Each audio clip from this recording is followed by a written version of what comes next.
മലപ്പുറം ജില്ലയിലെ ചെറിയൊരു ഗ്രാമം. അവിടെ ഒരു പ്രശ്നമുണ്ടായി. അവിടെ ഒരു പള്ളിയുണ്ട്, ഓടിട്ട പള്ളിയാണ്. പള്ളിയുടെ അടുത്ത് താമസിക്കുന്നത് ഒരു ഹിന്ദു കുടുംബവും അവരുടെ പറമ്പൊക്കെയാണ്. നന്നായിട്ട് തേങ്ങ വിളയുന്ന ഒരുപാട് തെങ്ങുകളുണ്ട്.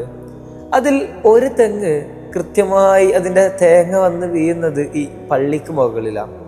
ഒരുപാട് ഓടുകൾ പൊട്ടിപ്പോകുന്നുണ്ട്.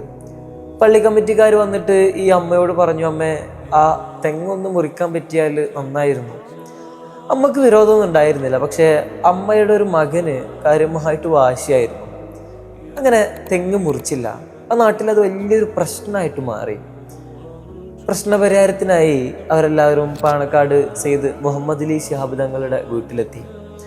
പ്രശ്നങ്ങളൊക്കെ കേട്ട് അദ്ദേഹം പള്ളി കമ്മിറ്റിയുടെ പ്രസിഡന്റിനെ റൂമിൻ്റെ അകത്തേക്ക് വിളിച്ചുകൊണ്ടുപോയി.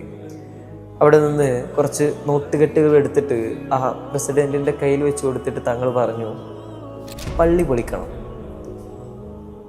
പ്രശ്നപരിഹാരമായിരുന്നു അത്. പള്ളി പൊളിക്കണം, പള്ളി ഓട് പൊളിച്ചിട്ട് വാർപ്പാക്കി മാറ്റണം. അവർ അതും സ്വീകരിച്ച് നാട്ടിലേക്ക് വന്നു. ഈ വിഷയം ആ അമ്മയും മകനും എല്ലാവരും അറിഞ്ഞു. എല്ലാവർക്കും ഭയങ്കര വിഷമായി. രാത്രിക്ക് രാത്രി ഓട്ടോ പിടിച്ചിട്ട് ആ അമ്മയും മകനും പാണക്കാട് സെയ്ദ് മുഹമ്മദ് അലി ശിഹാബ് തങ്ങളുടെ വീട്ടിലെത്തി. തങ്ങളെ, പള്ളി പൊളിക്കണ്ട, ഞങ്ങൾ തെങ്ങ് മുറിച്ചോളാം. ആ സ്വതസിദ്ധമായ പുഞ്ചിരിയിൽ ആ വലിയ മനുഷ്യൻ അവരോട് മറുപടി പറഞ്ഞു, അമ്മേ, തെങ്ങ് ഒരു കൽപ്പവൃക്ഷമല്ലേ, അത് മുറിക്കണ്ട, അവർ പള്ളി പൊളിച്ച് വാർപ്പാക്കിക്കൊള്ളും.